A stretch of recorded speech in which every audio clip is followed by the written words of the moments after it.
start. So welcome everybody. Nice to see you here. And we're happy to carry on with this seminar series. As you know, Camille Schmoll, Thomas Lacroix, and me, we were very pleased to finally continue this series of debates that aim to question the reality of a critical turn in migration studies. A first day was held in Paris in April 2019 and was to be followed by 2 days in Oxford, which due to the health crisis could not be held. And it is therefore in the form of a series of webinars that we propose to extend these exchanges. So you can find the full program on our web pages on the ICM website. And today's session will be focused on the notion of autonomy. It is entitled Autonomy of Migration versus Autonomy of Migrants. And it is articulated around two communications. First one is entitled Au-delà de l'autonomie du migrant et de celle des migrations. It will be in French, presented by Emmanuel Mamung. For those who do not know him, Emmanuel Mamung is a CNRS researcher in Migrantaire Research Unit, and he's a geographer, a specialist, well-known specialist in international migration. His research focuses on social autonomy as seen in its manifestation among migrant populations, mainly North African people and Chinese people. After that, we will listen to Charles Heller, a communication called The Autonomy of Migration Within and Against the EU's Maritime Frontier. So just a word on the organization. We will be listening Emmanuel. Then we'll take 10 minutes for a short discussion with all the public. And then we will listen to Charles, and we will have a short discussion on Charles' communication, and then a global discussion on both communication and on the thematic of the session. So if you want, Emmanuel, I give you the floor. Thank you. Je le fais en français. Hein? Oui, nous avons dit que c'était une session en anglais et en français. Donc, comme il y a apparemment plus d'anglophones qui ne parlent pas français, j'ai fait la présentation en français, mais en anglais, mais d'accord. À parler français. Comme ça, ils ne vont pas m'écouter. On va voir. Bon, bonjour et merci de me donner la parole et merci de donner l'occasion de participer à ce séminaire qui m'intéresse beaucoup. J'aurai sûrement l'occasion de dire pourquoi au long de ma présentation. Alors, oui, il faut que je minute parce qu'en général, je suis toujours un peu long. Ici, vous voyez que j'ai, je sais pas moi, là j'ai 25 minutes, c'est ça ? Environ. Et si vous voyez qu'au bout de 20 minutes, je suis loin du compte, bon, vous n'hésitez pas à m'arrêter. Bien, alors, donc, je vais vous parler de… Je vais vous faire une causerie, au fond, sur le thème de au-delà de l'autonomie du migrant et de l'autonomie des migrations. Ou alors, on pourrait dire par-delà l'autonomie des migrants et l'autonomie des migrations.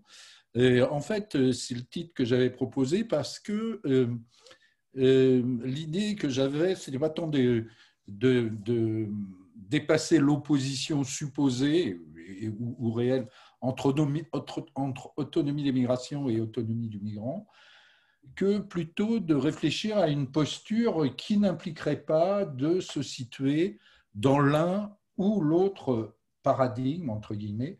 Peut-être que le terme paradigme n'est pas le bon ici. Et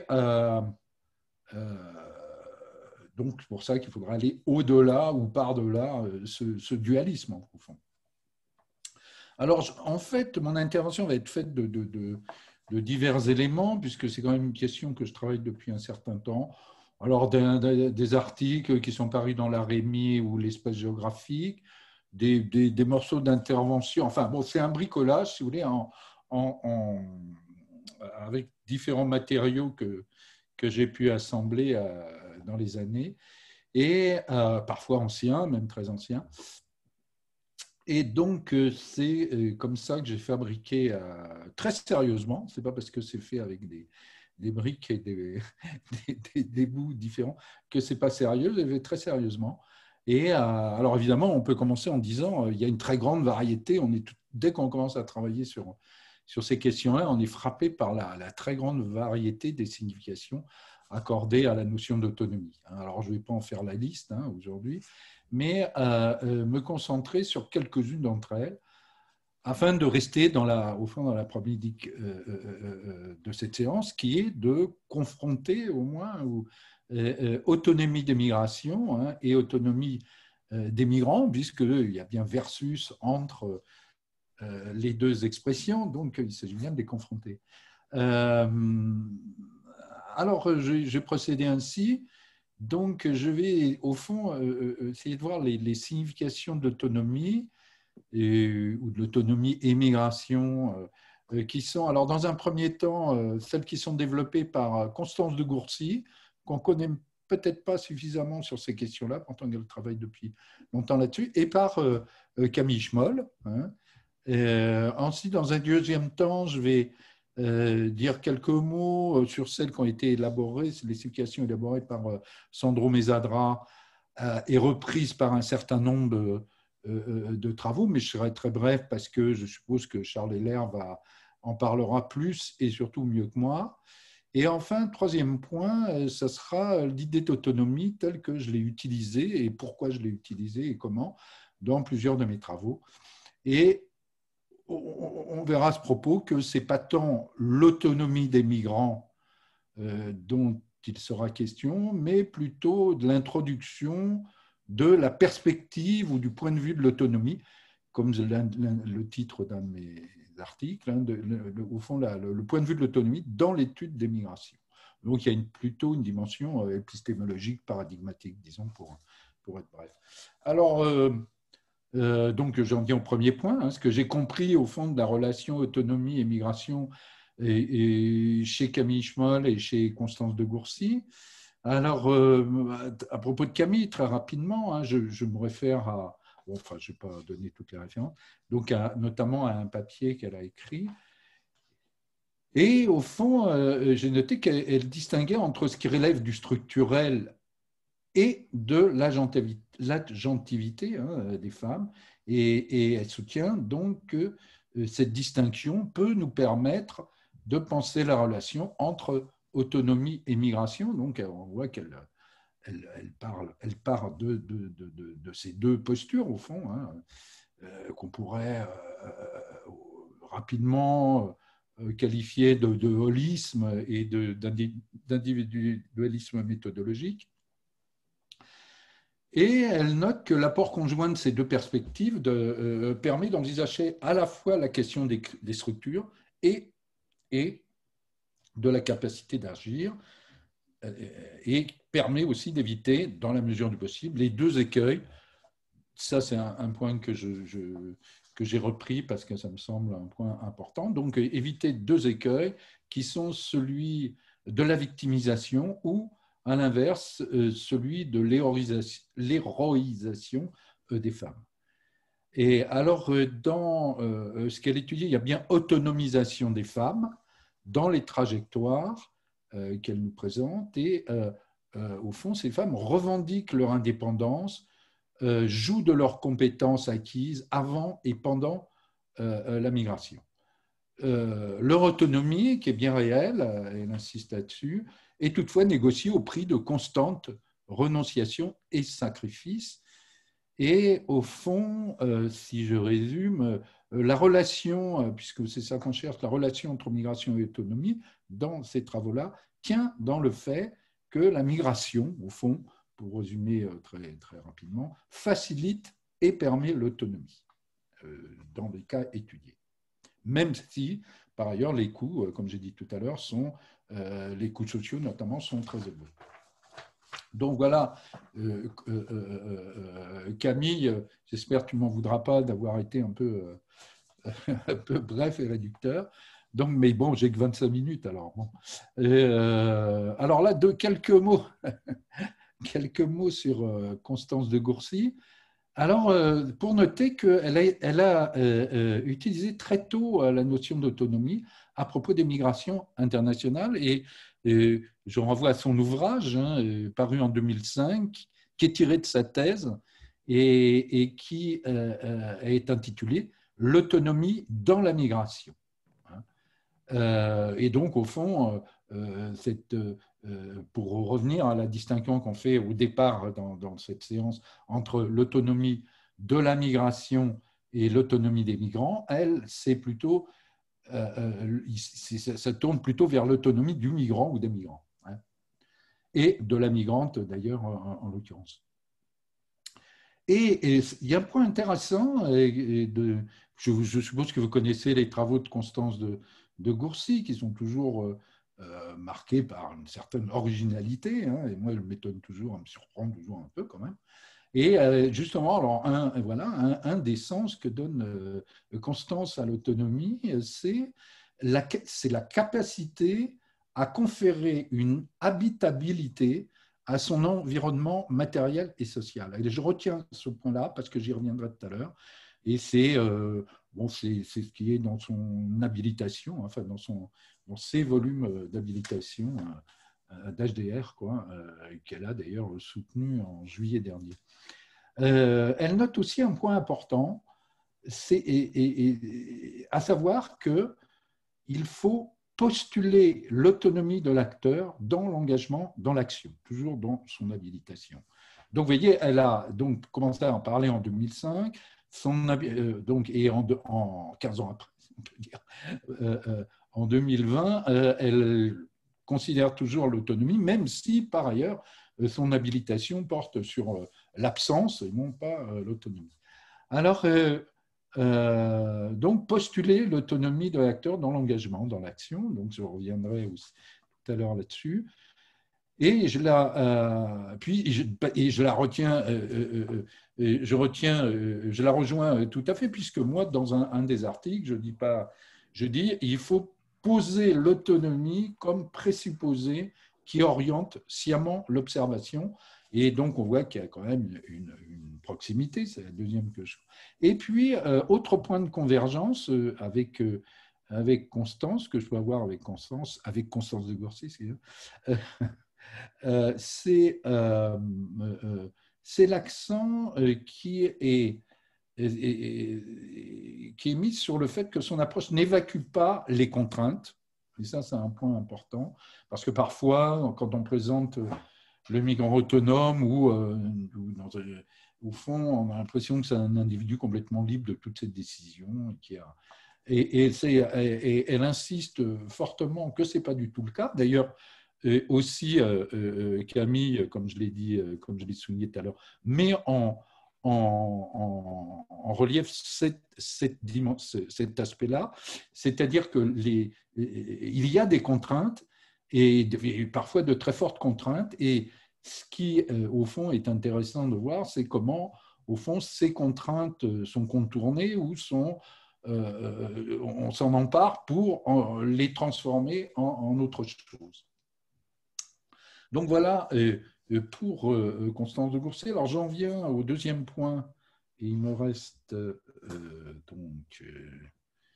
ouais, mais ça ne marche pas mon truc là. Il me reste un quart d'heure.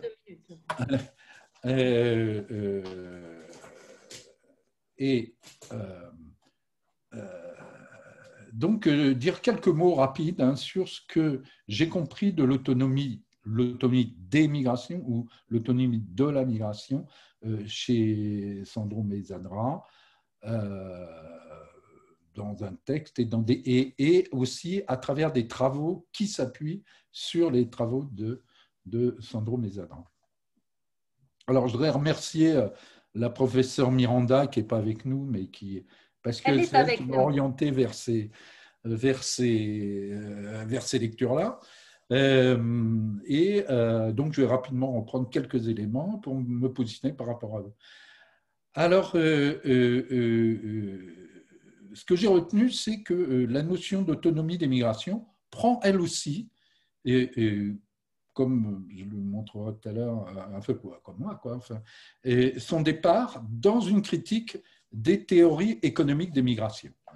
Donc, et je cite par exemple Mezzadra, mais en français, hein, l'autonomie des migrations est une formule qui entend indiquer l'irréductibilité des mouvements migratoires contemporains aux lois de l'offre et de la demande qui gouvernent la division internationale du travail.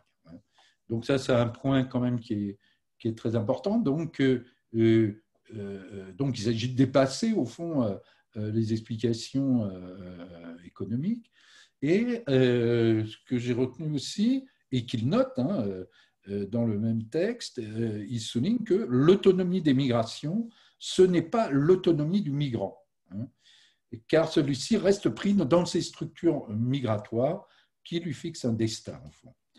Et notons en passant aussi qu'il affirme qu'il ne s'agit absolument pas, c'est peut-être secondaire, hein, mais quand même on peut toujours le rappeler, et qu'il ne s'agit absolument pas de voir dans le migrant clandestin une nouvelle avant-garde potentielle dans l'ensemble de la composition de classe. Alors voilà donc les points que j'ai retenus pour ensuite les confronter Alors maintenant, je viens au troisième point, et qui est, au fond, qu'est-ce que c'est que l'autonomie des migrants ou du migrant pour moi.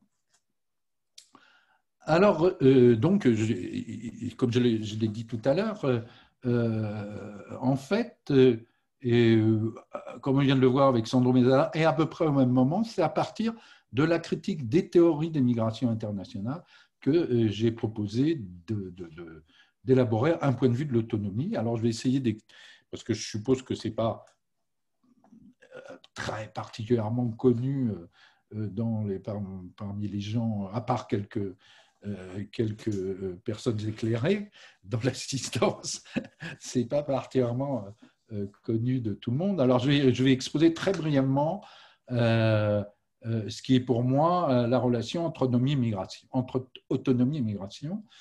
Et au fond, l'objectif, c'est de montrer que la critique des théories migratoires conduit à une autre approche des migrations internationales qui s'écarte des explications en termes de déterminants ou de mécanismes agissant à l'insu du sujet. Et donc, je propose d'aborder l'immigration à partir d'un point de vue de l'autonomie. Et on verra tout à l'heure que, en fond, l'attention après se déporte sur, au fond, ce qu'on pourrait appeler la production de monde propre aux migrants, et qu'il convient d'examiner en termes d'espace approprié, mais approprié dans un sens particulier, mais que je n'aurai peut-être pas le temps de développer là aujourd'hui. Alors, si brièvement, si on regarde ces théories, lorsqu'elles cherchent à expliquer, c'est-à-dire à répondre à la question de savoir pourquoi l'on migre, les recherches sur l'immigration internationale oscillent entre des explications par les déterminations extérieures. Les migrations sont provoquées par des différentiels de niveau de vie entre pays d'origine et pays de destination, et par des explications qui privilégient les déterminations intérieures, en quelque sorte. C'est-à-dire que les individus choisissent de partir à la suite d'un calcul entre les coûts et les avantages que procure la migration. Et alors évidemment, ces explications, qui par ailleurs sont très connues et ont fait aussi l'objet de beaucoup de critiques, ne sont pas satisfaisantes parce qu'évidemment, on peut facilement leur opposer des exemples qui les contredisent et qui les contredisent parfois totalement. Alors,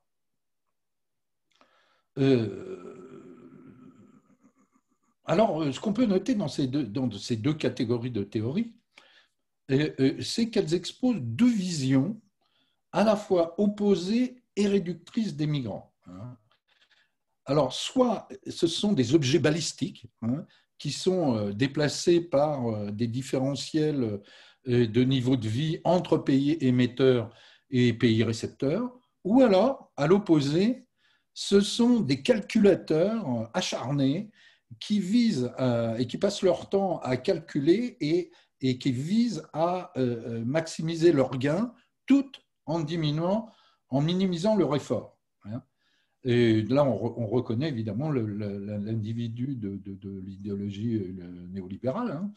Alors, autrement dit, il s'agit soit d'un ensemble d'agents qui n'ont aucune prise sur leurs actions, ou alors d'individus qui ont toutes les informations et les moyens qui leur permettent de choisir entre rester sur place ou se déplacer, et puis, en plus de ça, de la connaissance à l'avance des effets de leurs actions. Alors, évidemment, c'est assez difficile à admettre. Alors, ces explications elles sont très différentes, mais partagent quand même un socle commun de schèmes explicatifs qui ne sont jamais explicités, à ma connaissance, par leurs auteurs. Et le raisonnement qui les sous-tend repose sur l'idée générale qu'il y a un bien économique, culturel, politique, ce qu'on veut, un bien dont l'inégalité de la répartition dans l'espace provoque, au fond, les déplacements d'individus ou de populations. Et il y a deux idées qui s'en suivent. Les migrations sont déterminées par des facteurs. Et au fond, la connaissance de ces déterminants devrait permettre d'expliquer les migrations et, le cas échéant, d'agir sur elles pour les freiner ou encore les encourager et de mettre au point des politiques migratoires.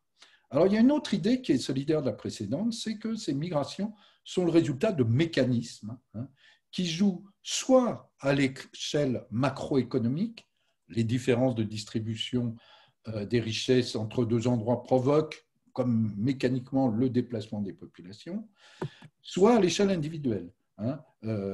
L'individu qui voit des différences dans la distribution des recherches, eh bien, décidera, après un calcul, bien sûr, coût-avantage, de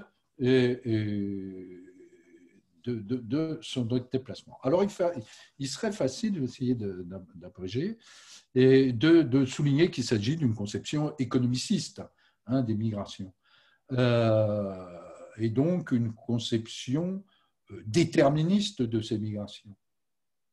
Mais au fond, en rester là serait insuffisant parce qu'il est difficile de nier quand même que les différences dans les conditions de vie ou l'espoir d'une vie meilleure ont des effets sur les déplacements de collectifs ou d'individus. C'est une chose qui est quand même difficile à nier.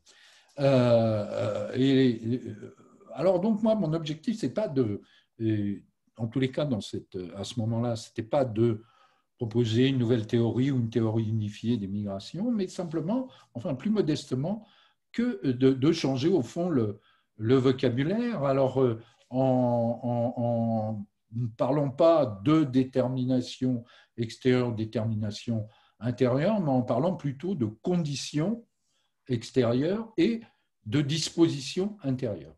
Et ce qui fait que, ainsi, au moins sur le plan du langage, on ne préjuge pas du caractère déterminant de l'une ou l'autre élément.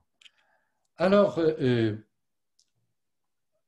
donc on peut, comme je viens de le dire, on ne peut pas négliger, on ne peut ni les conditions extérieures, ni les dispositions intérieures. D'où la question de savoir s'il est possible de faire tenir ensemble les deux. Et une solution est de considérer que les conditions extérieures sont les contextes que les individus ou les collectifs organisent pour la réalisation de leurs projets, c'est-à-dire de leur disposition intérieure. Mais dès lors qu'on choisit ça, il me semble, en tous les cas c'est l'idée que je défends, c'est que si on choisit cette solution, eh bien, elle a des implications importantes car dire que les individus ou les collectifs aménagent les contextes revient à mettre l'accent sur leur savoir-faire, c'est-à-dire qu'ils n'agissent pas de n'importe quelle manière, et par voie de conséquence sur leur pouvoir-faire, c'est-à-dire leur capacité d'initiative, c'est-à-dire ils n'agissent pas pour n'importe quelle raison. Ils n'agissent pas de n'importe quelle manière et ils n'agissent pas pour n'importe quelle raison. Et donc, savoir-faire et pouvoir-faire sont, de mon point de vue, en tous les cas, c'est l'idée que j'ai défendue, et deux dimensions de l'autonomie. Et dans ce cas, dès lors qu'on se met dans cette position, l'autonomie doit être, comme je le disais déjà tout à l'heure, doit être posée comme présupposé explicite qui oriente les observations et à partir duquel on élabore sciemment un point de vue. Donc là, c'est un point, j'en suis venu donc à un point qui me semble tout à fait important. Alors vous voyez que, je reviendrai peut-être là-dessus si j'ai le temps à la fin, que l'autonomie telle qu'elle est conçue ici, c'est plus une posture de recherche au fond, et ça a une dimension évidemment paradigmatique. Et c'est pour ça qu'on peut parler de point de vue de l'autonomie, c'est-à-dire de paradigme de l'autonomie dans l'étude des migrations internationales. Et on peut définir ce point de vue ainsi. Il consiste à se demander comment un être pour soi, c'est-à-dire un être vivant, un sujet individuel ou collectif, se construit et se maintient. Donc se construit et se maintient, on pourrait dire se produit et se reproduit, en tant que tel, dans ses relations avec ce qui lui est extérieur, ce qui est autre que lui, tant sur le plan matériel que social. Et comment, au fond, son identité se tient et se maintient dans une relation à l'altérité. Alors, cela implique donc de porter l'attention sur la façon dont une entité, individu ou collectif, agit pour elle-même et sur la manière dont elle se donne ses contraintes, se les présente, la façon dont elle se les présente, de telle sorte qu'elles lui permettent de se maintenir en tant qu'entité distincte, ayant une identité particulière, et de telle manière qu'elle puisse aménager ces contraintes, donc, à son profit. Et là, vous voyez que là, on rejoint ce que disait aussi Constance, mais aussi Camille, sur la dimension contraignante. C'est-à-dire autonomie ne veut pas dire fait intervenir aussi une dimension de contrainte. Et le point de vue de l'autonomie dans l'étude des individus ou des groupes consiste à voir comment ils se constituent et se maintiennent dans leurs relations avec ce qu'ils ne sont pas, c'est-à-dire les autres groupes, les autres individus, les autres espaces, et comment ils se définissent dans leur rapport avec ce qui leur apparaît et ce qu'ils se donnent comme leur altérité sociale et spatiale, c'est-à-dire ce qu'on pourrait appeler leur extériorité matérielle sociale. Alors, donc, moi, je crois que les migrations internationales, justement, sont... il me reste combien de temps, là? A priori, 1 minute. Je n'osais pas tout couper, mais... D'accord. Alors, je vais donc, bon, voilà, je voulais insister sur cette extériorité matérielle sociale. Alors, je vais aller enjamber un certain nombre de passages. Et disons, pour dire qu'au fond, cette posture-là conduit à penser de l'intérieur, penser de l'intérieur, c'est-à-dire au fond, du point de vue du sujet, les phénomènes de mobilité et de s'intéresser à la façon dont un intérieur, entre guillemets, à partir de ses propres dispositions, organise pour lui cette extériorité matérielle sociale. Et donc, ce faisant, au fond, on reconnaît qu'il y a chez les migrants, ou plus largement chez les groupes, une capacité de création de mondes appropriés à leur conservation. Et ce monde propre du sujet migrant se présente alors comme, quand il s'agit des migrants, comme un monde migratoire, c'est-à-dire un monde prédisposé à accueillir la migration. Et c'est, bon, j'ai eu l'occasion même de publier, enfin, disons, des résultats de travaux, hein, d'enquêtes sur cette dimension-là. Alors bon, je vais passer sur la définition de ce qu'on pourrait, pour dire, je vais passer sur le fait sur la question, la réponse à la question qu'est-ce qu'un monde migratoire, et aller un peu approcher de la conclusion.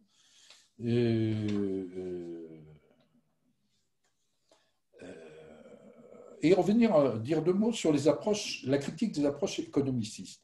Alors, à ce moment, ça remonte quand même à un certain nombre d'années, et je suis plus. Alors, évidemment, je suis persuadé que les approches économicistes ne sont pas valables, mais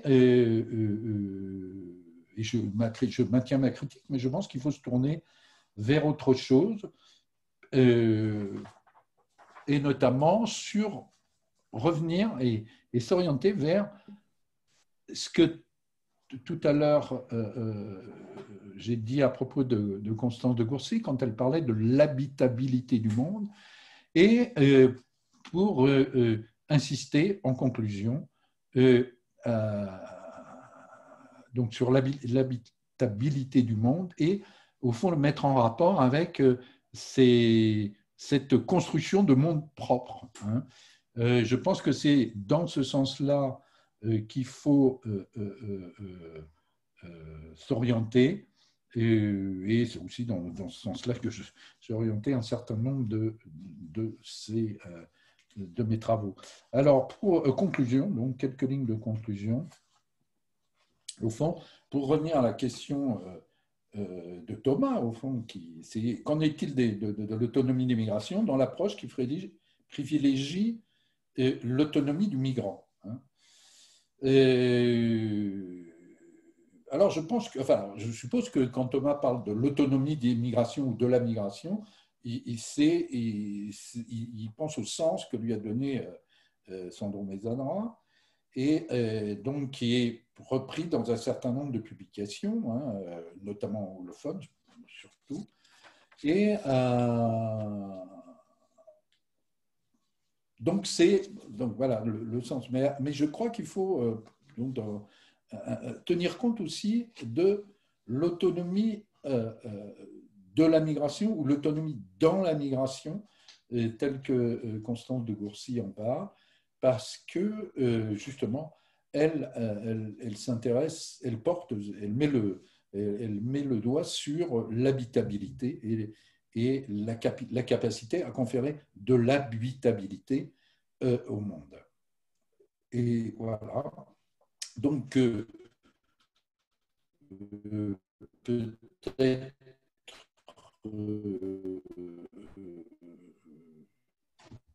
celle de Constance de Gourcy et celle de Camille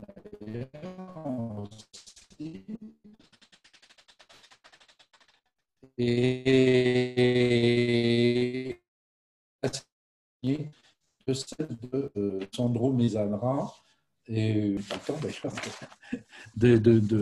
du point de vue de... Voilà. Oui, voilà donc pour mon intervention. Donc, si vous avez des questions, je vous écoute. Merci beaucoup, Emmanuel, pour cette communication très stimulante. Alors, la parole est à la salle. Vous pouvez soit, je crois qu'il y a un moyen de lever la main, sinon dire dans le chat tout simplement, je veux prendre la parole, et puis je vous donne la parole si vous voulez bien. Alors.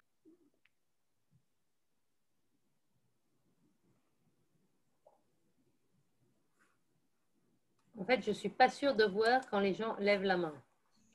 Thomas. Vas-y, Camille. Thomas, il lève la main. Moi, j'ai levé la main, là. D'accord. Alors, vas-y, Thomas. Alors, moi, j'ai une question. Enfin, finalement, quand tu parles d'autonomie du migrant, est-ce que tu parles de l'individu ou du collectif, ou d'un groupe de migrants? Je te pose la question. voilà, quand le migrant se pense en tant que collectif, en tant que, ouais, parce que le migrant ne transforme pas n'habite pas le monde et ne transforme pas le monde seul. Il le fait toujours collectivement. Hein, on ne transforme pas le monde seul et les structures se changent qu'une fois que tu as suffisamment de monde qui le transforme en même temps dans un même sens. Donc voilà, d'où ma question. Est-ce que tu peux faire le lien avec Mezzadra en réfléchissant au sujet collectif? Parce que je sais que tu l'as fait par ailleurs. Ouais, alors déjà, moi, la distinction, pour moi, elle est pas facile. Hein. Je ne suis pas sociologue, enfin, je ne suis pas trop habitué à… Et en plus, je ne suis pas certain qu'elle soit pertinente. Ça voudrait dire que on peut, alors, on peut évidemment biologiquement distinguer un, un individu d'un groupe, mais, et puis dans les interactions, mais après… Et, donc, voilà, pour moi, c'est une vraie difficulté et je ne saurais pas trop répondre. Moi, ce que j'ai compris, si tu veux, de Mezzadra, c'est qu'il y a quand même, si tu veux, l'idée que l'autonomie de la migration, au fond, c'est une sorte de phénomène social, enfin, on pourrait dire, et quasiment qui serait comme… alors je vais exagérer, mais comme une sorte de mouvement politique et, et dans lequel, par ailleurs, moi, je ne vois pas tellement le migrant, tu vois, enfin, les individualités. Donc c'est vraiment, enfin, je crois que enfin, lui, il est plutôt du côté de l'autonomie de la migration comme phénomène social. Voilà. Hein, d'ailleurs, bon, enfin, c'est ce qu'il dit de toute façon, de façon quasi, enfin, de façon explicite. Donc, moi, je serais plutôt de là, et je ne serais pas tout à fait là. Et voilà, c'est pas très sûrement pas très… enfin, ça me demanderait… tu vois, y répondre oralement, mais difficile. Il faudrait me laisser du temps pour que je rédige une réponse. Voilà. Alors, il y a Michel Peraldi qui lève la main. Michel? Je lève la main et je mets le micro. Hein, c'est mieux? Vous C'est mieux. m'entendez? C'est plus explicite. Oui. Non, moi, je voulais intervenir, y compris parce que je vais parler au nom collectif de Camille et moi, parce que je crois Camille a une mauvaise connexion. Et il se trouve que la dernière notre séminaire à Paris portait sur la question de l'autonomie. Et donc, je voulais brièvement rappeler, enfin, voilà, rappeler ça d'abord. Et donc, Camille a présenté effectivement un certain nombre de thèses sur l'autonomie. Moi, je serais un peu moins liquidateur judiciaire de la thèse de Mezzadra sur l'autonomie, pour une raison qui est, me semble-t-il, alors qui est d'abord liée à l'histoire même du concept. C'est-à-dire que le concept d'autonomie, il a effectivement une histoire dans l'économie, etc., mais il a surtout une histoire politique qui est liée à Toni Negri et qui est liée à l'Ota Operaia, etc. C'est-à-dire qui a eu une histoire de l'autonomie qui est l'affranchissement possible d'un acteur historique, pas d'un acteur au sens social individuel du terme, mais d'un acteur historique, et l'autonomie d'un acteur historique dans l'époque. Et je trouve que de ce point de vue, alors juste une petite parenthèse, il y a un chercheur mexicain qui s'appelle Ernesto Rodriguez, qui dans les années 80 avait repris d'ailleurs la question de l'autonomie opéraille, autonomie à opéraille, et qu'il avait adapté à la question des migrations en se posant la question de l'autonomie des migrations mexicaines aux États-Unis. Il est prof aujourd'hui enfin bon, aux États-Unis, je crois qu'il est à, je sais plus, il est prof au Texas, mais je ne sais plus dans quelle ville au Texas. Bon. Et Donc, j'arrête de bafouiller pour poser la question à Emmanuel sous deux formes. Premièrement, est-ce que l'autonomie des migrations n'est pas aussi le fait qu'aujourd'hui, la condition migrante est une condition relativement pérenne de ceux qui sont assujettis? C'est-à-dire qu'on sait bien aujourd'hui que pour un certain nombre de gens qui sont des migrants, le statut même de migrant et ce à quoi il est mis en position d'être dans les sociétés dans lesquelles ils arrivent, fait objectivement de la migration une condition, comme on parlait de conditions ouvrières ou de conditions prolétariennes au XIXe siècle. Et donc, est-ce que l'autonomie, ce n'est pas ce moment où la migration devient à elle seule une condition, c'est-à-dire plus du tout un moment transitoire dans la vie d'un certain nombre de gens, mais une sorte de piège social qui les enferme dans ce non-statut qui est celui de la migration. Ça, c'est la première dimension qui fait que le terme d'autonomie peut prendre de la pertinence. Et la deuxième question, qui est liée à ça, c'est est-ce qu'on peut imaginer des formes d'organisation qui ne soient pas les diasporas, qui ne soient pas des formes collectives post-familiales en quelque sorte, mais qui soient précisément une organisation politique, sociale de la migration sur la base précisément de cette condition. Voilà, j'avais envie de tirer un peu plus la question du côté du politique. Oui, alors, comment évidemment, c'est clair, enfin, il me semble clair, moi je ne suis pas un spécialiste de l'autonomia operae et tout ça, mais j'ai un peu connu ça dans ma jeunesse. Et donc, il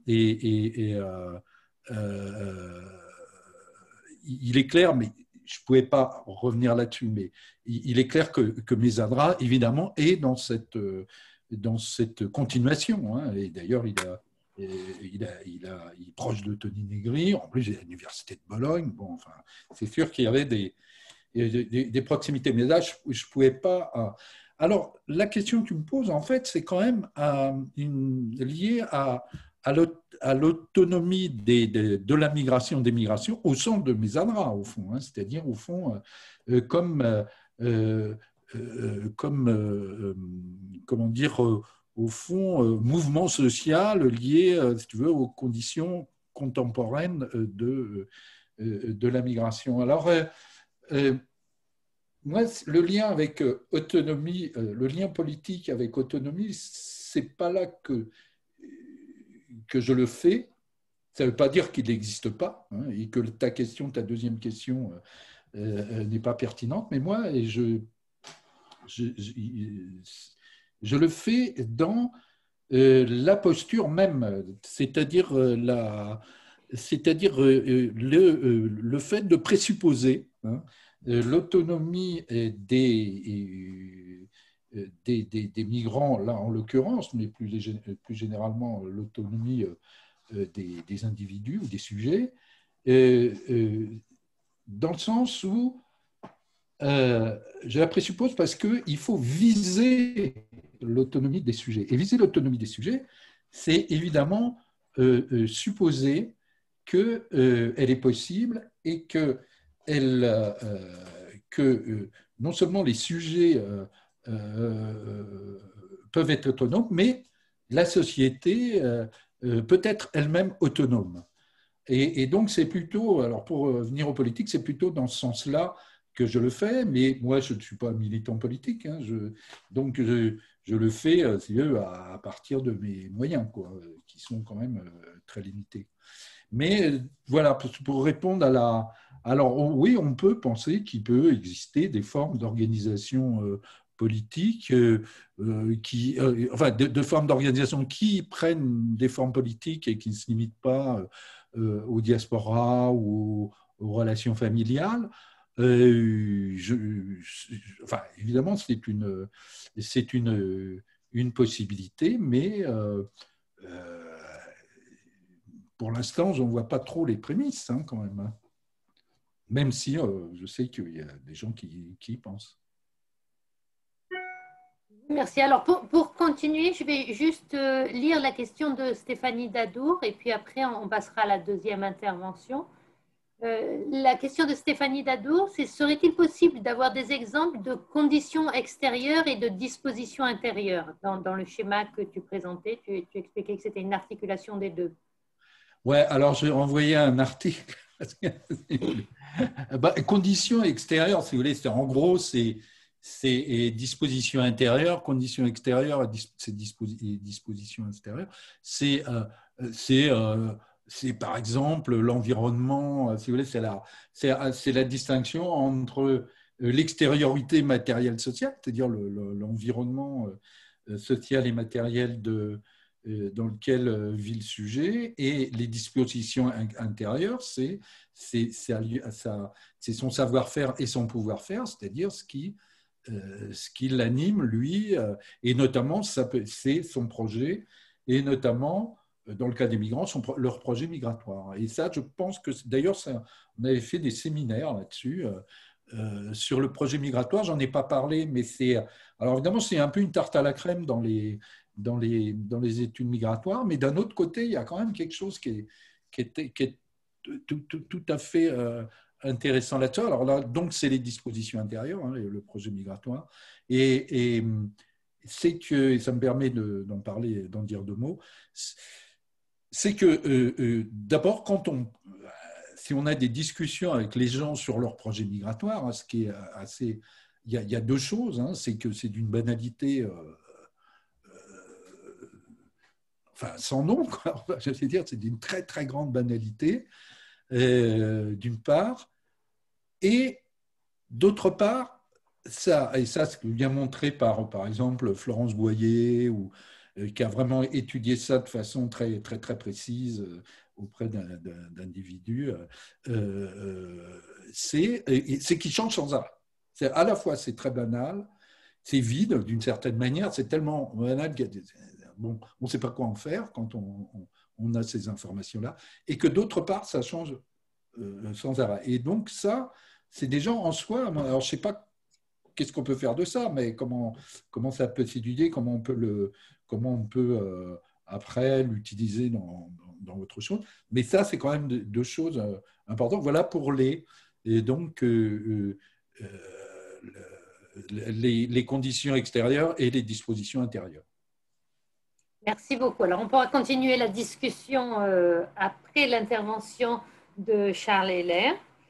Donc, je reprends en anglais, puisque Charles, on est d'accord que tu vas parler en anglais. Tu n'as pas ton micro.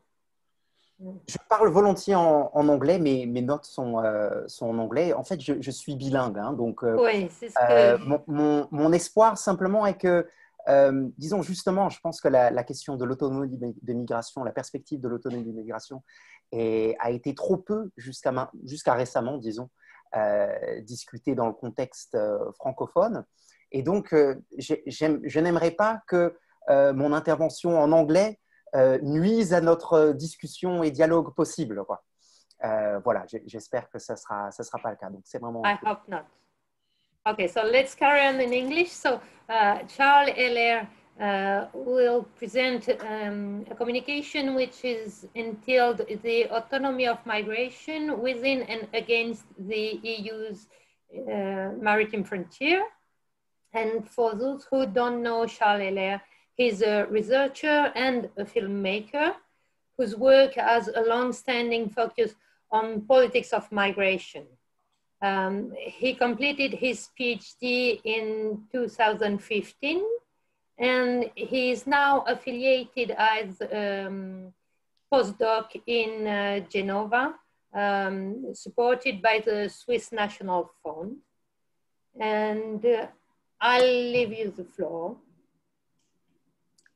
Thanks a lot, Swani and Thomas, and delighted to hear you, Emmanuel. Très, très heureux d'avoir entendu votre intervention et de pouvoir échanger. So let me continue in English, even though, again, I hope that we can have a discussion beyond linguistic divides, precisely because as I'll mention also in a minute, I think one of the issues that we have in debates surrounding the autonomy of migration is precisely issues of translation, issues of fragmentation, of debates in different languages and different, let's say, both theoretical and political cultures.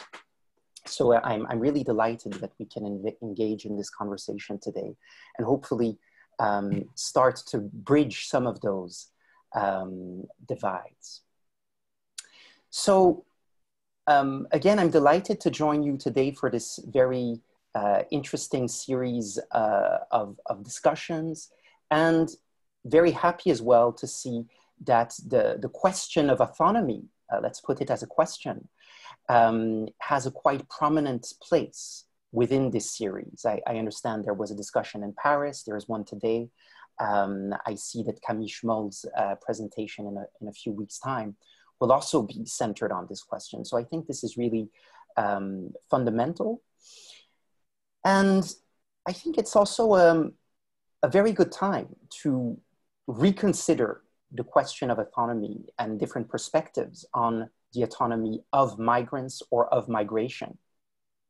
Now, nearly 30 years after different perspectives emerged, emphasizing this dimension of autonomy. And at least within critical migration and border studies within the Anglophone context, clearly the autonomy of migration perspective has been very, very prominent.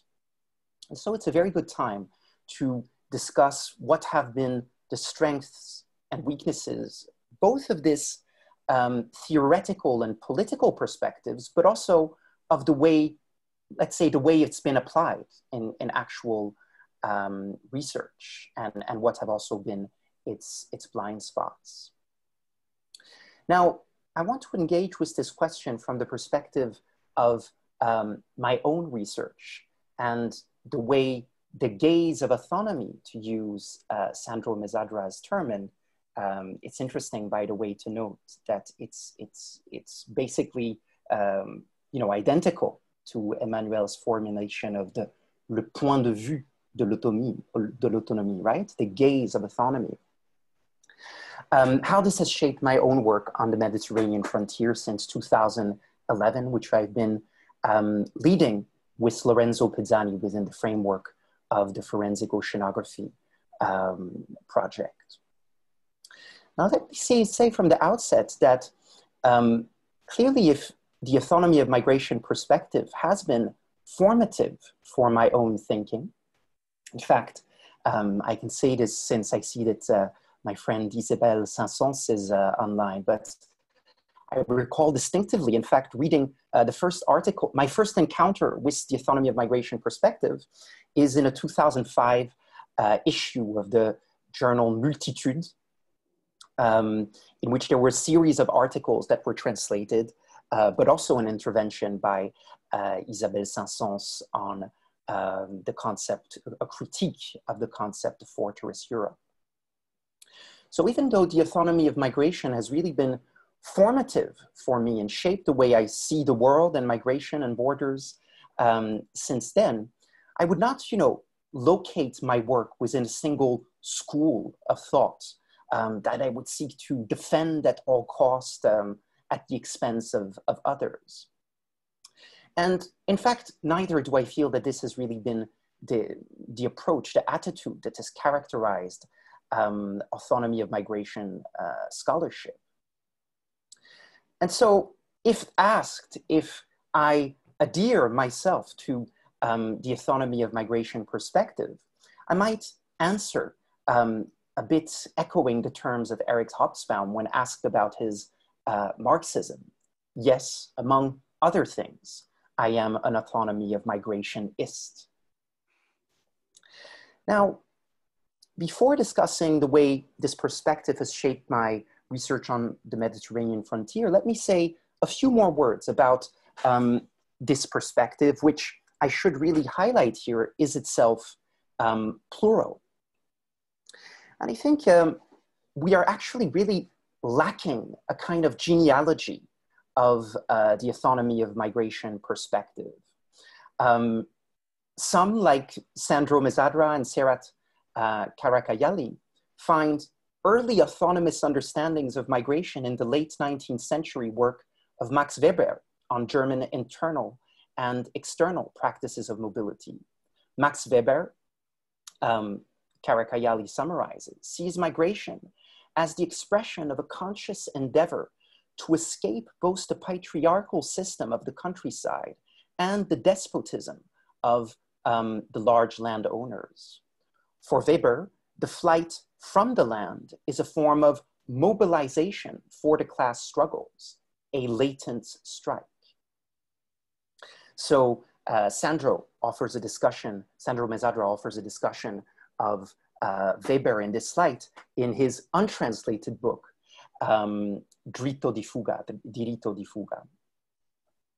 And precisely the autonomy of migration really as a theoretical and political perspective on migration and borders really emerges, however, as of the early 90s. And I think it would be really essential to foreground the variegated contexts for this, the emergence of this strand of thought, the way it's built on a series of different perspectives and different contexts, the way it emerged from specific struggles in different countries and also at the European level. The way also, and I think this is really essential, the way it emerged also as an opposition to certain discourses on migration in borders that were dominant at the time, both within academia, but also beyond. This is something I'll come back to later. And as I was mentioning, this genealogy today is lacking, and we have rather fragmentary perspectives. It's difficult to put these pieces of the puzzle together, also as a result of issues of translation. As I was mentioning, major works such as Sandro Mezzadra's Diritto di Fuga have not been translated into English. Or think of Manuela Bojajev's and Serat Karakayali's books, which are in fact only available in German.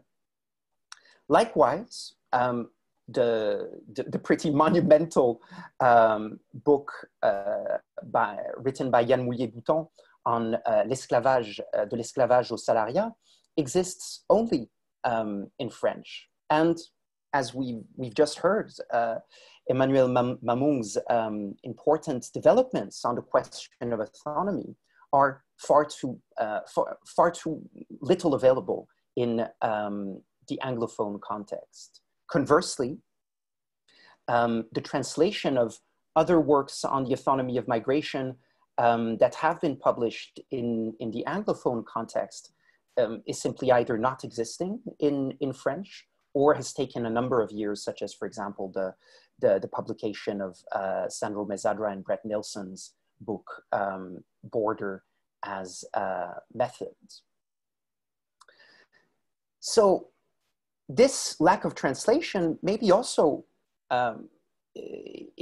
plays a role in the relative absence, or at least I would say greater marginality of the autonomy of migration perspective in academic and activist debates in France, which again is a bit perplexing given the influence of Yann Moulier-Bouton on the emergence of this strand of thought. You know, he's really a central figure at the moment where his thinking begins to emerge.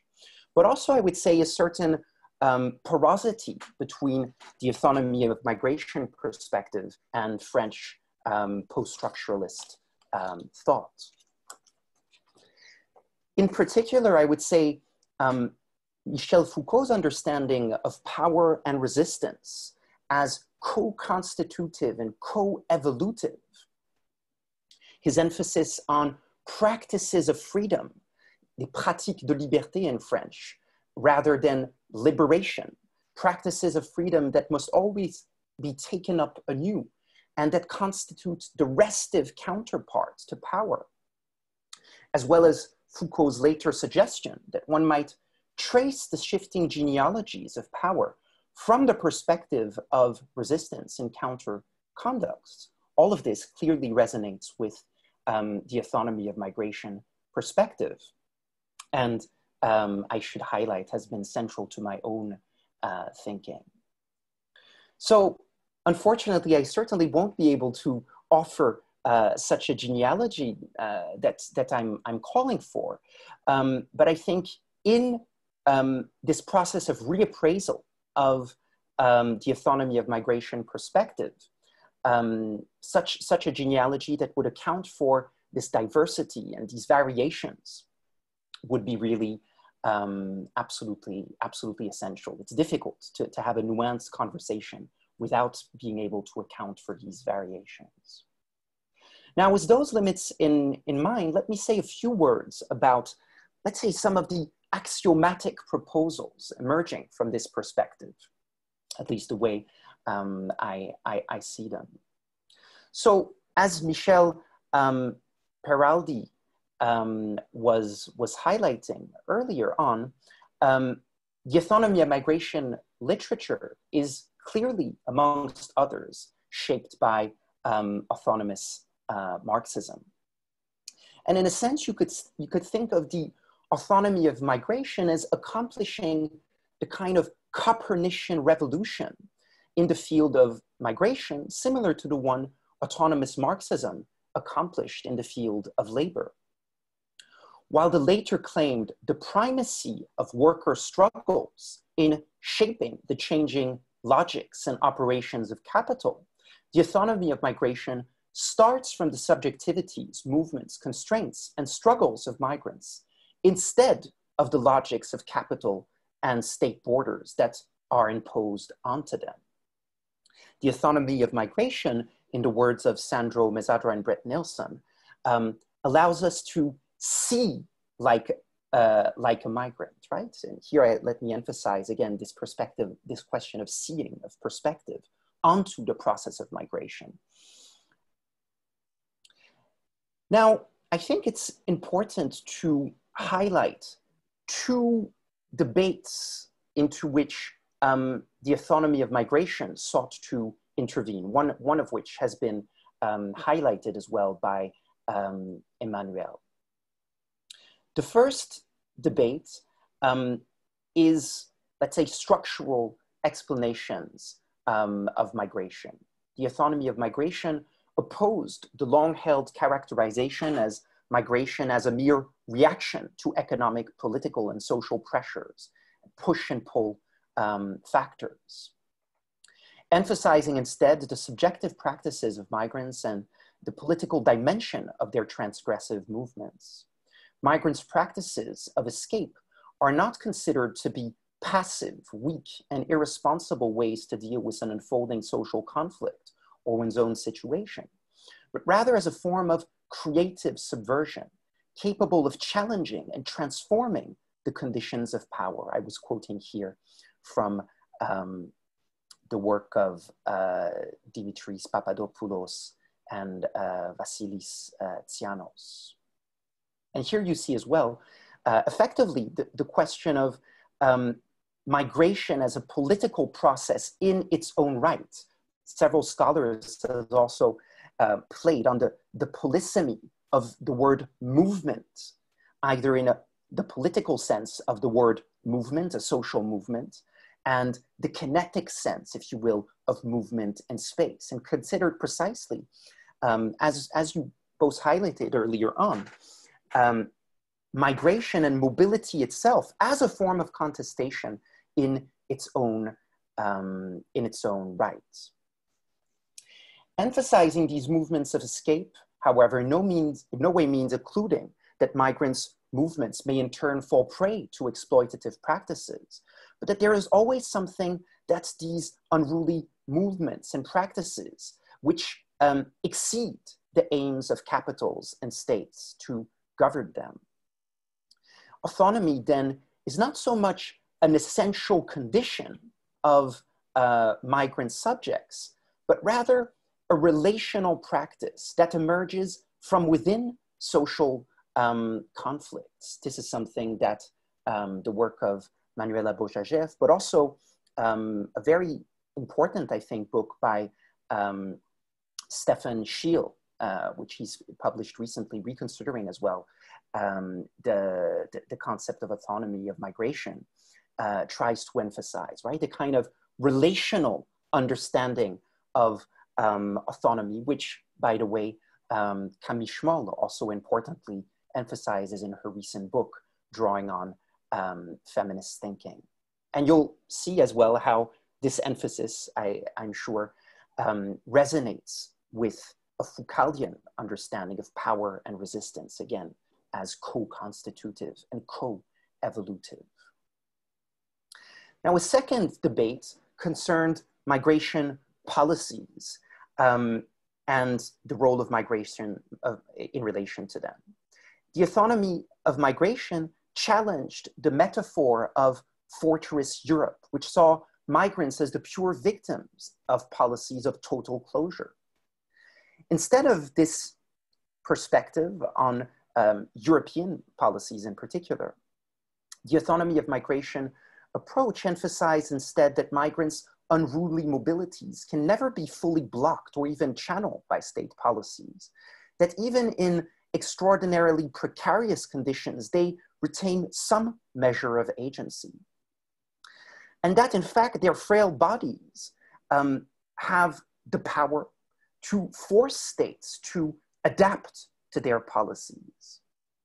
Something that is really striking, in fact, when we consider the recent sequence of migration, migrant struggles, and shifting policies across the Mediterranean. The autonomy of migration approach has further emphasized that instead of total closure, borders hierarchize and channel mobilities, and that border control is not simply repressive, but in fact productive, amongst other things, of new conditions of illegalized and precaritized labor, and of the inclusion of migrants through their very illegal illegalization. Borders, in this perspective, are really sites of conflict and struggle, and are shaped by multiple actors and tensions, conflicts and negotiations between, and I quote from Sandro and Brett, conflicts and negotiations between the practices of border reinforcement and border crossings. And it is from these conflicts between multiple logics and actors that border regimes emerged. There's a broad literature on border regimes involving as well Sabina Hess or Bernd Kasparek, scholars who have also contributed to the autonomy of migration perspective. So those would be, let's say, two of the main debates and some of the main axioms, let's say, that I see emerging from the autonomy of migration literature, even if, once again, I really want to highlight the diversity of perspectives that exist and which is in fact difficult to account for at present. So, yes? You're supposed to finish in 2-3 minutes. Okay. Well, let me say just a few very brief words then of how this perspective has shaped my own work on the Mediterranean, both from the scholarly perspective and in terms of activism as well. I think what I mainly draw from the autonomy of migration perspective is really, let's say, a relational analysis of migration and borders together.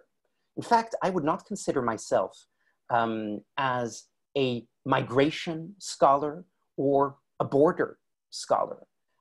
Rather, what really interests me is the conflictual encounter between migration and borders, the way migrants' practices and strategies shape migration policies and bordering practices, and vice versa. In that sense, I'd say that from my own point of view, it's essential both to see like a migrant, as suggested by Sandro and Brett, but also to see like a state and like any other governmental agency. What really interests me is, again, that encounter.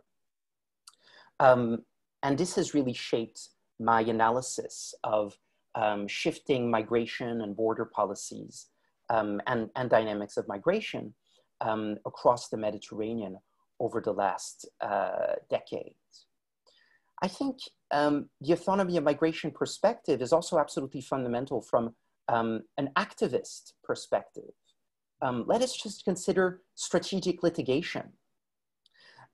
Litigation from the perspective of autonomy, in fact, seeks to block the violence that migrants' movements and bodies are subjected to, and to enable a bit more freedom through that practice.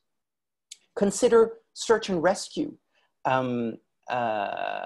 practices. Recently, a No Border activist was highlighting that, in fact, search and rescue activities in the Mediterranean are not at the center of political struggles, but rather at their ends. They emerge after extensive trajectories, networks, struggles, collective practices within which migrants engage with. And these networks will continue to be important after the crossing of the sea.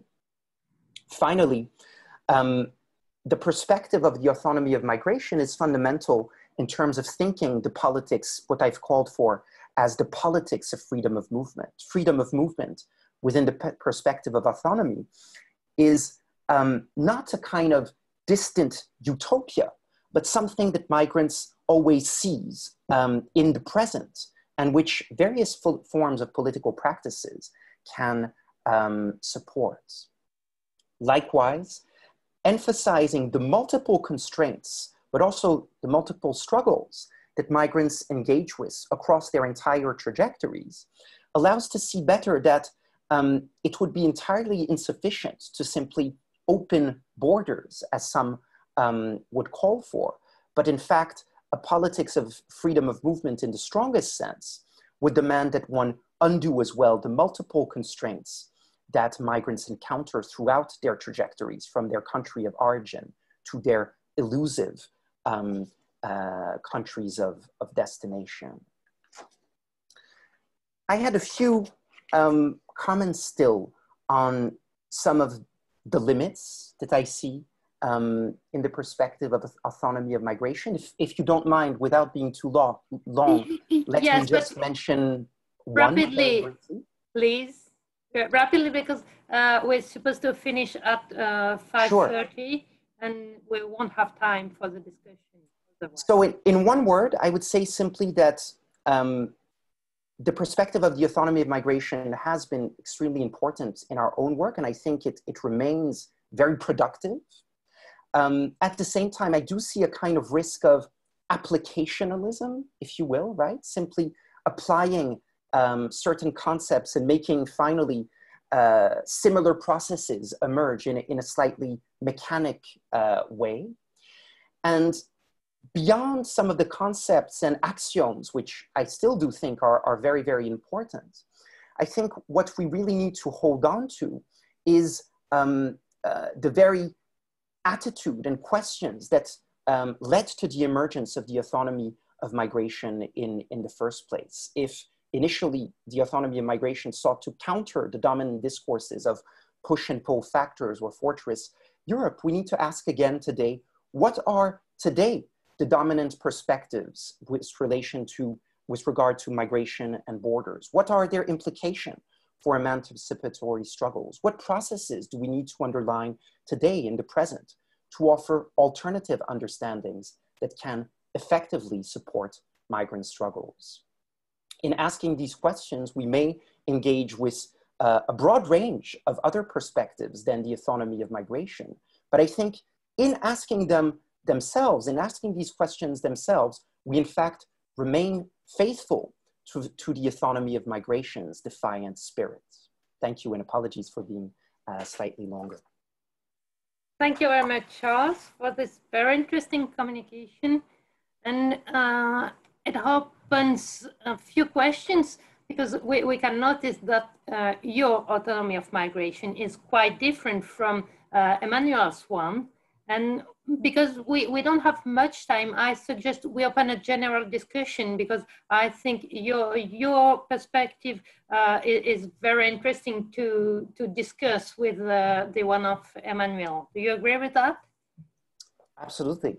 Okay, so if anybody in the public want to ask a question? I may open the discussion. I'm more comfortable in French, so je pose ma question ou ma remarque en anglais qui s'adresse à tous les deux, à Emmanuel et à Charles, voilà, moi j'ai l'impression que la perspective développée par Mezzadra sur l'autonomie des migrations dans le sens finalement mouvement politique autonome qui s'affranchit de l'État et qui devient une force politique, si c'est si j'ai compris correctement ce qu'écrit Mezzadra et le courant dans lequel tu t'inscris, Charles, il me semble que c'est aussi porté par des circonstances qui sont aujourd'hui celles de l'illégalisation des migrations, qui font que la migration en tant que phénomène collectif, même s'il n'est pas coordonné, et là je fais un peu écho à ce que disait Emmanuel tout à l'heure sur est-ce qu'il s'agit d'un groupe, d'individus, je pense que la somme des actions des individus fait finalement un mouvement collectif, et ce mouvement collectif de migration qui finalement s'oppose aux États aux frontières, nous amène peut-être à penser en termes d'autonomie des migrations, en termes de mouvement finalement d'opposition politique. Je ne sais pas, c'est une réflexion que je lance comme ça, éventuellement en attendant d'autres remarques, questions.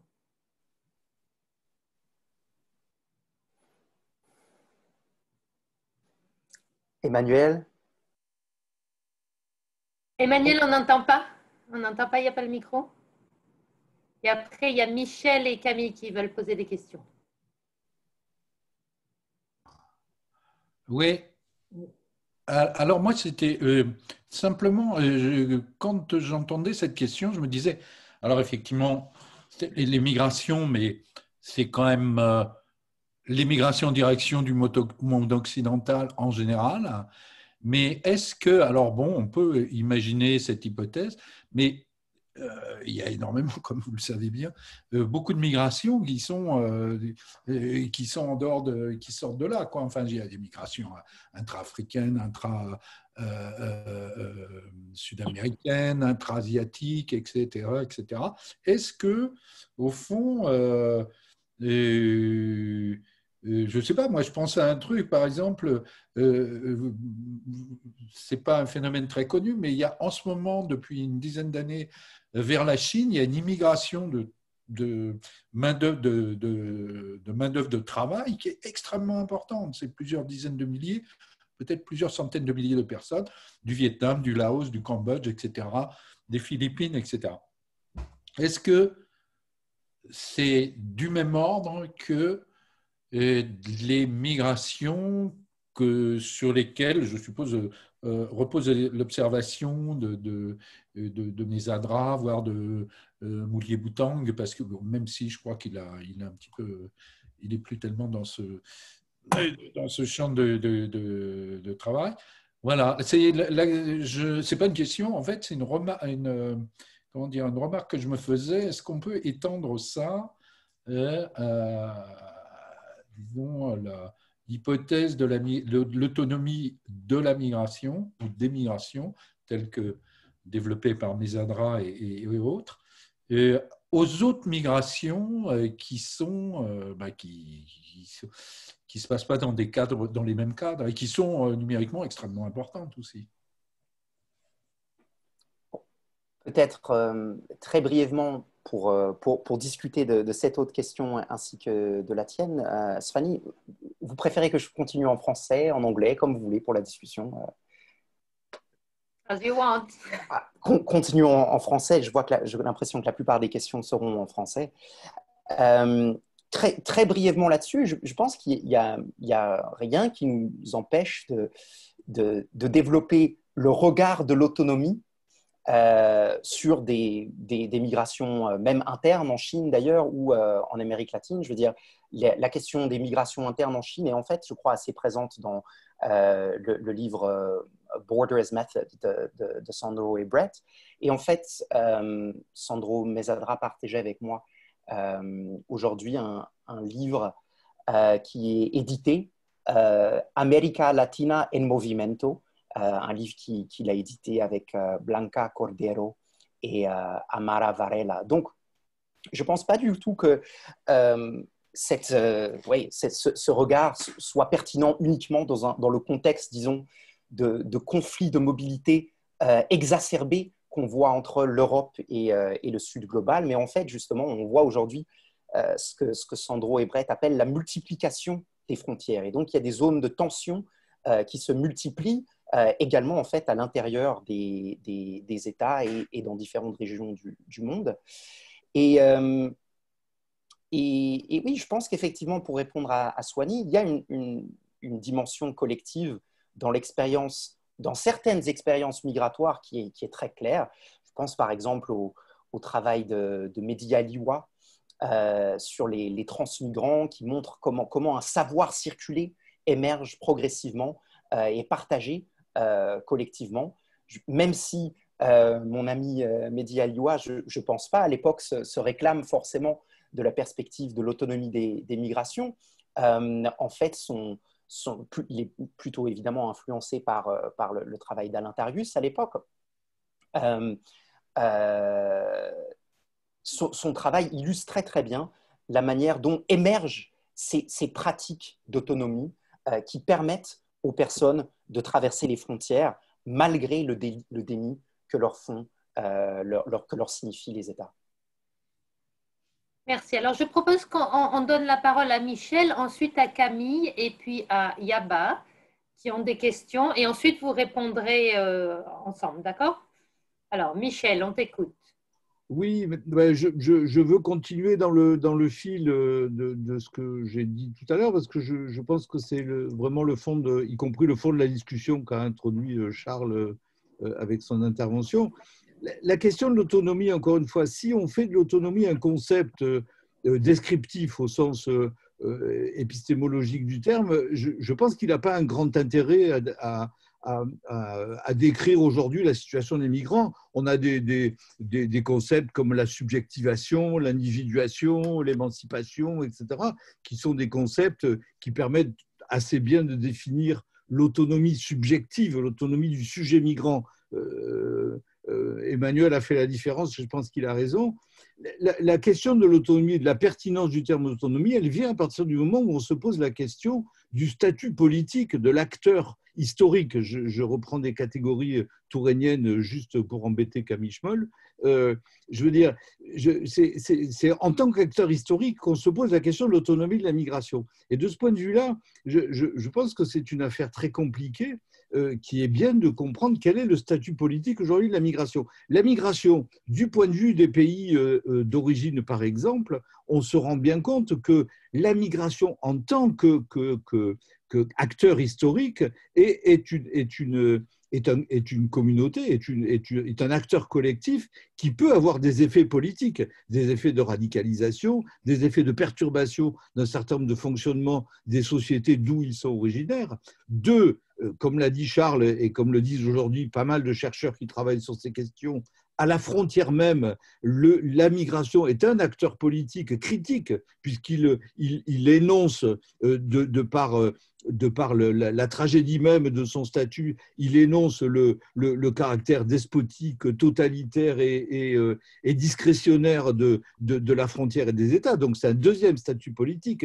Moi, j'insistais tout à l'heure sur quelque chose dont on parle peu, qui est la question de la migration en tant que condition aujourd'hui dans les sociétés, y compris d'un point de vue strictement socio-économique aujourd'hui. On voit bien, enfin je pense à un certain nombre de travaux qui ont été faits, on voit bien qu'aujourd'hui, y compris par différence à il y a 50 ans, un certain nombre, pas tous les migrants, mais un certain nombre de migrants sont dans une situation objective qui fait de la migration un statut, sinon de longue durée, en tout cas un statut pérenne, et qui, y compris, définit leur place dans un certain nombre de rapports sociaux et de rapports notamment de rapports au travail. Donc, de ce point de vue-là, je pense encore une fois que la question de l'autonomie des migrations, c'est bien la question du sujet politique et de la migration. Après, ce n'est pas forcément la question militante de ce qu'on fait, nous, par rapport à cette migration, mais c'est bien ce qui fait la nouveauté, je crois, de l'autonomie aujourd'hui, c'est bien la question du sujet politique de la migration, sous différentes formes que j'ai essayé de nommer là. Merci Michel. On va donner la parole à Camille, qui a été souvent évoquée. On va l'entendre en réel. Elle existe. Oui, merci, Camille merci Moll Michel. existe. Je l'ai rencontrée. Merci beaucoup Michel. Alors, non, je voulais juste faire un commentaire parce que j'aurai des questions, mais on n'a pas le temps. Et après, je laisserai peut-être Soigny et Thomas aussi terminer la discussion. Mais ce que je voulais dire, c'est que c'est très frustrant parce qu'en fait, je pense qu'il s'est passé exactement ce qu'on voulait qu'il se passe aujourd'hui, sauf que je pense que le format horaire est peut-être un peu à revoir. Et puis, par ailleurs, le format virtuel est extrêmement… On va prolonger, Camille. On va prolonger avec Thomas. Normalement, on aurait prolongé la discussion autour d'un verre ou quelque chose comme ça. Donc là, c'est quand même un peu difficile. Mais je voulais souligner en fait à quel point c'était intéressant de vous écouter et puis aussi de dialoguer. Et justement, vous m'entendez? De façon hachée, il y a un problème. Non. J'ai une connexion complètement pourrie. Alors, c'est pas grave, je vais l'écrire. Essaye, on t'entend là, Camille. Ouais. Non, je disais, j'ai beaucoup apprécié l'effort que vous aviez fait de faire dialoguer des contextes à la fois linguistiques et théoriques très différents.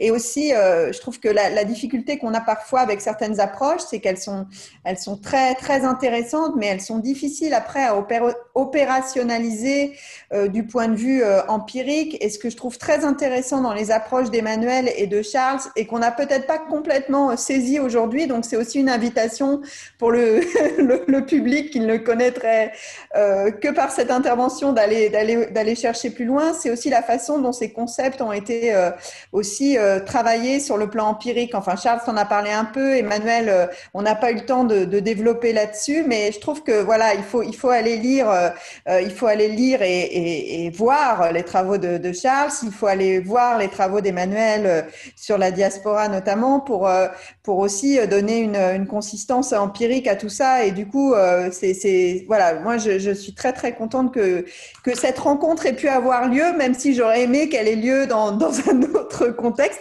Et j'espère qu'on pourra, alors on en reparlera, mais j'espère qu'on pourra poursuivre le dialogue sous une forme écrite, c'est-à-dire réfléchir à comment après valoriser tout ça. Voilà, et c'est tout ce que je voulais dire. Merci beaucoup, Camille. Alors, on se disait qu'on pouvait prolonger un peu d'un quart d'heure, finir à 16h45 si ça convient à tout le monde. Et du coup, je donne la parole à Yaba qui a posé une question à moi en privé, mais je pense que c'est mieux que vous l'exprimiez vous. Je ne sais pas si Yaba, c'est le prénom de la personne, mais c'est ce que je vois moi.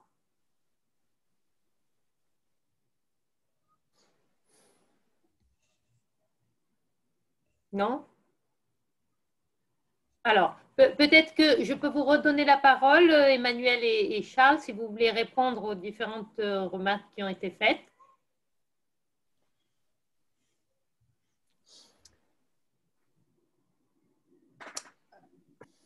Je peux commencer cette fois. Bon, je vois aussi il y a une question dans le chat.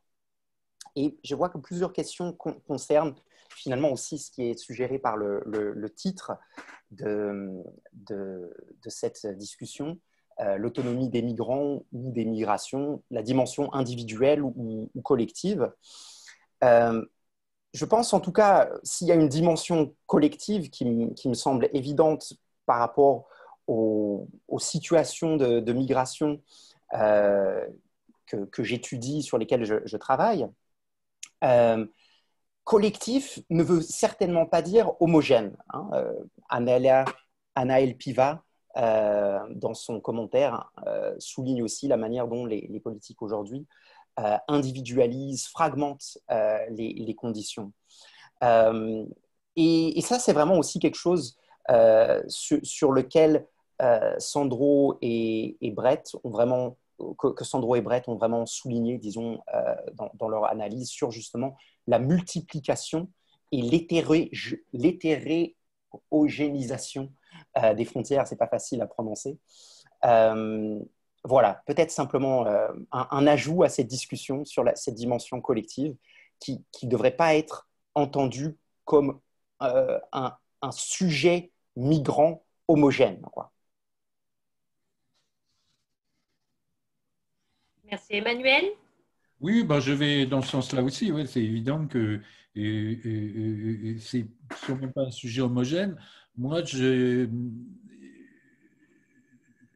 mais il y a quand même des discours, enfin, j'ai l'impression hein, que parfois, dans les discours militants, justement, enfin, j'ai rien contre les militants, mais on a parfois vraiment le sentiment que je revois une affiche là dans mon quartier. Je veux dire, c'est l'avant-garde, quoi. C'est l'avant-garde, comme il y a eu le parti. Avant-garde de la société, enfin de la révolution, etc. Là, il y a une tendance, une espèce de mythologisation et qui me semble enfin assez mauvaise, enfin, en tous les cas mauvaise, mais peut-être pas dangereuse, mais quand même, enfin, à se tromper à ce point-là, voilà. Et je crois que c'est le garde-fou qu'il faut garder, quoi, qu'il faut maintenir. Parce que sinon, on va aller vers, vous savez, toute la série, on est passé des ouvriers français aux ouvriers immigrés, et après aux travailleurs arabes, et ainsi de suite. Toujours, enfin, il y a une tendance comme ça, militante, qui est à chercher toujours la... Alors, il ne faudrait pas que ça en vienne là, même si ça l'est déjà d'une certaine manière, dans certains cas. Donc, voilà, c'est... mais les gens impliqués ne sont pas là pour répondre. Alors... Donc, je peux peut-être, en tout cas, réfléchir à partir du commentaire. Après tout, j'ai aussi une dimension militante à la fois dans mon travail et aussi en tant que membre du conseil et co-président du réseau Migre-Europe. Et je suis évidemment tout à fait d'accord qu'il ne faut pas, comment dire, créer une sorte d'imaginaire des migrants comme une sorte d'avant-garde révolutionnaire, ce qui est complètement absurde. Mais en même temps, ça me semble tout à fait juste et important de souligner, disons, la dimension politique fondamentale de certaines formes de mobilité, en particulier justement les mobilités illégalisées entre le sud global et le nord global, comme une forme de contestation des inégalités, comme une forme de contestation également de l'inégalité dans l'accès à la mobilité, et pour reprendre aussi, disons, un terme d'Étienne Balibar, je crois, comme un des fronts, on pourrait dire, du processus de démocratisation de la démocratie dans le présent. Je veux dire, Étienne Balibar a eu une discussion sur la manière dont la démocratie a été progressivement et historiquement démocratisée en étendant des droits politiques notamment à des sujets qui en étaient jusqu'à là exclus, femmes, personnes racisées, esclaves, etc. Et les migrants sont aujourd'hui, à mon avis, très clairement, un des fronts principaux de cette démocratisation de la démocratie, dans la mesure où nous avons des populations stables, vivant souvent de manière durable sur des territoires, qui sont privés du droit de participer politiquement à nos sociétés, souvent de reconnaissance de leurs droits multidimensionnels, disons, tout court. Donc voilà, pas d'avant-garde évidemment, mais ne perdons pas non plus ne perdons pas non plus la dimension politique de certains de ces mouvements qui effectivement contestent les frontières du monde dans lequel on vit, les frontières multiformes du monde dans lequel on vit. Merci. On va donner la parole à Thomas qui a une question. Oui, merci. Donc, moi, je fais mon social traître. Est-ce qu'il en faut un? En fait, je pense que ce qu'il faut tenir ensemble, c'est que la migration est toujours une force de subversion. Ça, je suis complètement d'accord. Quelle que soit la forme de migration, même en apparence la plus neutre possible, il y a toujours une dimension subversive dans la migration. Mais il y a simultanément, la migration est toujours une force de reproduction. On le voit essentiellement à travers les transferts qui sont envoyés. C'est aussi une force simultanément de reproduction des structures sociales. Et c'est, à mon avis, là, il y a une ambivalence profonde dans la migration. Et à mon avis, cette ambivalence de la migration explique ce qu'on appelle le paradoxe libéral des États, des politiques migratoires. C'est ce paradoxe libéral qui essaye de tirer parti des migrations tout en mettant de côté ce qui n'est pas désiré par les États, les indésirables. Donc, il y a une fonction de tri. Et je pense que c'est cette dimension-là, cette ambivalence fondamentale qui n'est pas suffisamment prise en compte dans l'approche de l'autonomie des migrations. Alors, si vous voulez réagir, ce sera la dernière remarque. Je vous laisserai conclure sur cette parole finalement qui distribue les bons points de deux côtés. Emmanuel? Moi, je suis assez d'accord avec la remarque de Thomas parce que effectivement, il y a d'abord le fameux paradoxe libéral, mais enfin ça, on l'a déjà vu il y a déjà quand même pas mal de temps, hein, ne serait-ce qu'aux États-Unis, il y a dans les années. Moi, je l'ai vu de visu à la frontière États-Unis-Mexique. Où il y avait tout un jeu pour laisser rentrer les clandestins, mais les laisser rentrer de façon clandestine, parce qu'évidemment, pour qu'ils conservent, et c'était tellement évident que ça sautait aux yeux. Et il y a le paradoxe, il y a aussi effectivement l'ambivalence, parce que c'est aussi... Alors, la migration, c'est aussi le maintien comment dire, de l'ordre, de certains ordres dans les pays d'origine, ça c'est certain, mais c'est aussi la subversion. Hein, quand notamment, je pense à certaines 2-3 thèses qui avaient été faites sur le Sahel, où évidemment la migration avait complètement détruit les hiérarchies anciennes et notamment les castés se retrouvaient en haut de la pyramide alors que normalement ils étaient en bas. Enfin, il y a des tas de phénomènes comme ça. Et je pense qu'effectivement, alors bon, ça éloigne un petit peu de la perspective de l'autonomie des migrations, mais il faut toujours tenir compte, alors ça c'est enfin de la double dimension des migrations. C'est-à-dire qu'il y a aussi des retours et de tenir compte, alors ça c'est l'acte de naissance de Migrinter à ses débuts, c'est-à-dire de porter le regard sur les pays d'origine, ce qui est absolument fondamental et qu'il ne faut jamais oublier. Alors donc, je suis plutôt d'accord avec la remarque de Thomas, qui n'en fait pas pour autant un social traître, hein, je le rassure. Très brièvement, je suis aussi d'accord avec la remarque de Thomas, disons, dans ce que tu proposes et que tu soulignes cette ambivalence.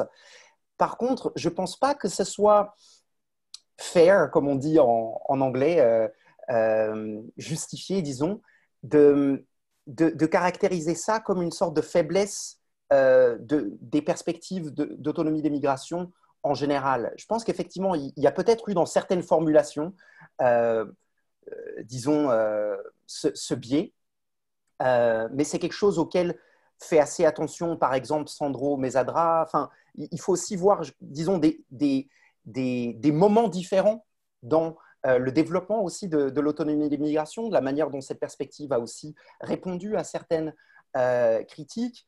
Et justement, je postais dans le chat la référence au livre récent de Stephen Shield, où il fait vraiment attention de ne pas considérer l'autonomie comme première par rapport aux pratiques de contrôle, mais au contraire, dans une perspective plus foucaldienne, quelque part, comme co-constitutive et, disons, en tension permanente.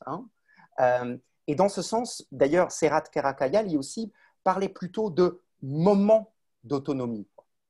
Donc, je pense que, je veux dire, je suis totalement d'accord de souligner, disons, cette ambivalence et aussi ces différentes temporalités dans des moments, disons, d'émancipation ou de recodage, de contrôle, etc. Mais je pense que c'est quelque chose que la perspective de l'autonomie des migrations, en tout cas certaines perspectives, permettent tout à fait d'analyser. Voilà. Merci Charles. On va devoir arrêter. C'est bien dommage parce qu'il y a un débat qui s'instaure. Il y a aussi un débat sur le chat en même temps qui se développe. On voit que ça suscite beaucoup de réactions, d'envie de discuter. Bon, on n'a qu'à se donner rendez-vous le mois prochain, donc le 25 février, à la même heure, pour la prochaine séance, alors qui ne sera pas sur l'autonomie des migrations, mais où on continuera à discuter ces questions d'épistémologie des études migratoires. Ce sera avec Michel Peraldi, qu'on a entendu aujourd'hui, et André Area. Voilà, je vous remercie tous. Nous vous remercions avec Thomas et Camille pour Emmanuel et Charles pour vos communications et l'ensemble du public pour les remarques, les réactions, etc. Ça fait très plaisir de voir que ça suscite du débat. Et voilà, merci beaucoup. Thomas, tu veux… Merci.